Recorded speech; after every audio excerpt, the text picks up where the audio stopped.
સાબરકાંઠા જિલ્લાના હિંમતનગર તાલુકામાં નવચેતના કેન્દ્ર ધાણધા ખાતે કરુણા અભિયાન 2024 અંતર્ગત બેઠક યોજાઈ હતી। સાબરકાંઠા જિલ્લાના હિંમતનગર તાલુકામાં નવચેતના કેન્દ્ર ધાણધા ખાતે કરુણા અભિયાન 2024 અંતર્ગત બેઠક યોજાઈ હતી। આગામી ઉત્તરાયણ પર્વ દરમિયાન પતંગની દોરીથી કોઈ અબોલ પક્ષી પશુ ઘાયલ ન થાય તેની પૂરતી સતર્કતા સાથે સમગ્ર રાજ્ય સહિત જિલ્લામાં તારીખ 10મી જાન્યુઆરીથી તારીખ 20મી જાન્યુઆરી 2024 દરમિયાન કરુણા અભિયાનનું આયોજન કરવામાં આવ્યું છે। કરુણા અભિયાન 2024 માટે વન વિભાગ દ્વારા વેટરનરી ચિકિત્સા અધિકારી, પશુપાલન વિભાગના સહયોગથી જિલ્લા કક્ષાએ 1 અને રેન્જ કક્ષાએ 10 કંટ્રોલ રૂમ કાર્યરત કરવામાં આવશે તેમજ અંદાજે 10 પશુ ચિકિત્સા અધિકારીઓ સેવા આપશે।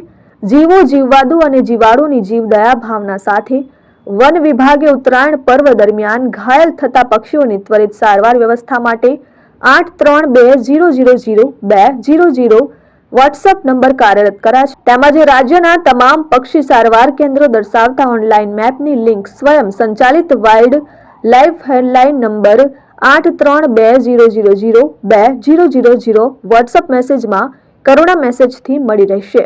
આ વર્ષે ઉત્તરાયણ તહેવારોમાં પક્ષીઓ પતંગ દોરીથી ઘાયલ ન થાય તેવી તકેદારી રાખીને તહેવાર ઉજવવા વન વિભાગે સૌને અપીલ કરી છે। આ બેઠકમાં નાયબ વન સંરક્ષણ શ્રી એચ.કે. ઠક્કર, નાયબ વન સંરક્ષણ એચ.ડી. પટેલ, આરએફઓ તેમજ વિવિધ સેવાભાવી એનજીઓના પ્રતિનિધિત્વો ઉપસ્થિત રહ્યા હતા। ઉમંગ રાવલ, આર ન્યૂઝ, સાબરકાંઠા।